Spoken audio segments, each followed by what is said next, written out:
En 2002, un libro soltó una profecía financiera que, la verdad, era para echarse a temblar. El mayor crash bursátil de la historia. Pero ojo, que no se basaba en bolas de cristal ni nada parecido, sino en datos y en un cambio de ley que en su momento pasó casi desapercibido. Vamos a meternos de lleno y a desgranar esa predicción para ver qué había realmente detrás. A ver, esta idea es el motor de todo el asunto. Aquí no hablamos de magia ni de adivinación, ¿eh? Hablamos de algo mucho más tangible, de entender cómo una simple decisión legal puede crear una onda expansiva que lo cambie todo décadas después. La cita lo deja clarísimo. Tocas la ley y el futuro ya no es el mismo. Y en 1974 se aprobó una ley que hizo precisamente eso. La afirmación del libro era tremenda. Se venía encima un colapso financiero como nunca antes se había visto. Y lo más curioso es que la causa no era la típica especulación, sino algo que parecía pura matemática, una combinación de demografía y leyes que parecía inevitable. Y claro, aquí surge la gran pregunta. ¿Era puro alarmismo para vender libros o es que estaban destapando una verdad muy incómoda que nadie quería mirar? Muy bien, pues para entender la profecía hay que ir al meollo, al origen de todo. Y resulta que todo pivota sobre una única ley, una pieza clave que funcionó como un catalizador silencioso, cambiando por completo las reglas del juego de la jubilación para millones y millones de personas. Y aquí es donde la cosa se pone interesante, porque es una paradoja total. ¿Cómo es posible que una ley diseñada para proteger a los trabajadores acabe siendo la semilla de una futura crisis? Pues la ley en cuestión se llama ERISA, de 1974.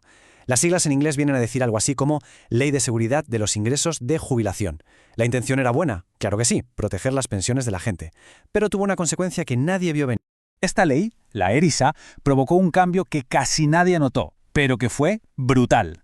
Antes, lo normal eran los planes de beneficios definidos. La empresa te garantizaba una pensión fija de por vida y se comía todo el riesgo del mercado. Pero la ley abrió la puerta a los planes de contribución definida, como el famoso 401(k). Con estos, la empresa pone una parte y ¡hala! A partir de ahí, apáñatelas. Todo el riesgo de si la bolsa sube o baja o de si vives más de lo esperado pasa a ser problema del empleado. Es un traspaso de responsabilidad gigantesco.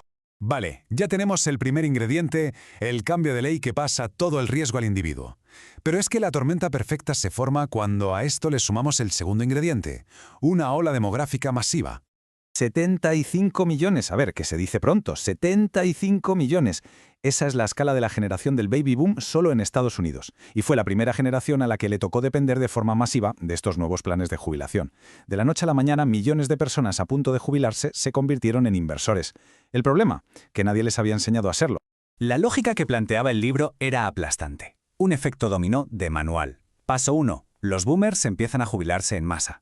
Paso 2. Para vivir necesitan dinero en efectivo. Paso 3. Para conseguirlo, no les queda otra que vender las acciones que tienen en sus planes de jubilación. Y paso 4. El final de la cadena. Esa venta masiva de millones de personas a la vez haría que los precios se desplomaran. Una lógica simple, pero aterradora. Pero ojo, que el libro no se queda solo en el susto, ¿eh? De hecho, lo más importante es que propone una solución. Pasa del problema a la acción con una metáfora muy potente. La necesidad de que cada uno construya su propia arca financiera. Y aquí está la clave de todo, el verdadero mensaje. A ver, lo importante de la historia de Noé no es si al final llueve o no, es que construyó el arca, estaba preparado. El objetivo no es adivinar el futuro, sino construir una base financiera tan sólida que te haga fuerte y te dé seguridad, sin importar si viene una tormenta, una llovizna o un sol radiante. Estar preparado, esa es la verdadera victoria, pase lo que pase. Entonces, ¿de qué está hecha esta arca financiera moderna? Pues no es un búnker lleno de latas de atún. Es una mezcla de mentalidad y de activos. Se apoya en 4 pilares. Primero, educación financiera de la de verdad, no la teórica. Segundo, tener activos que generen ingresos constantes, que entre dinerito cada mes. Tercero, una diversificación auténtica. Y por último, y esto es casi lo más difícil, la preparación emocional para poder mantener la calma cuando todo el mundo a tu alrededor esté perdiendo la cabeza. Y ojo con esto de la diversificación, porque aquí hay una diferencia fundamental. La diversificación de toda la vida te dice, reparte tu dinero en distintas acciones, bonos, fondos. Vale, pero sigues estando en el mismo barco, el mercado de valores. Y como el Titanic, si el barco se hunde, pues te hundes con él, da igual en qué camarote estuvieras. La verdadera diversificación que propone el libro va de tener activos fuera de ese barco. Inmuebles, negocios propios, materias primas, cosas que no dependan directamente de si la bolsa sube o baja. En definitiva, la crítica del libro va mucho más allá de un simple crash bursátil. Es un cuestionamiento a todo el sistema de jubilación moderno, al que viene a describir como una estructura con unos cimientos muy, pero que muy poco fiables. El libro usa una imagen muy potente, la de un taburete de 3 patas. Así es como describe el sistema de jubilación tradicional. La primera pata, la seguridad social, pues se tambalea a medida que los boomers tiran de ella. La segunda pata, las pensiones de las empresas. Esa está directamente rota, porque ya casi no existen. Y la tercera, el ahorro personal.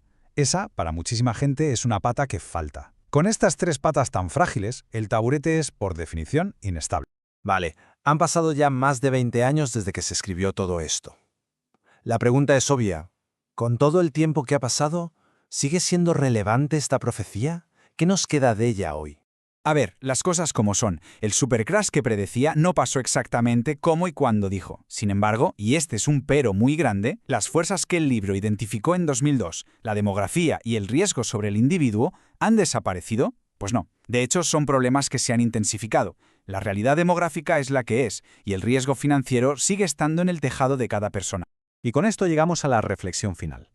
El hecho de que la profecía no se cumpliera al pie de la letra, con precisión de relojero, ¿significa que el peligro ha desaparecido? ¿O será que el sistema simplemente ha conseguido chutar la pelota hacia adelante, posponer lo inevitable, mientras la presión sigue y sigue acumulándose en la caldera? La respuesta quizás define el panorama financiero no solo del presente, sino también del futuro.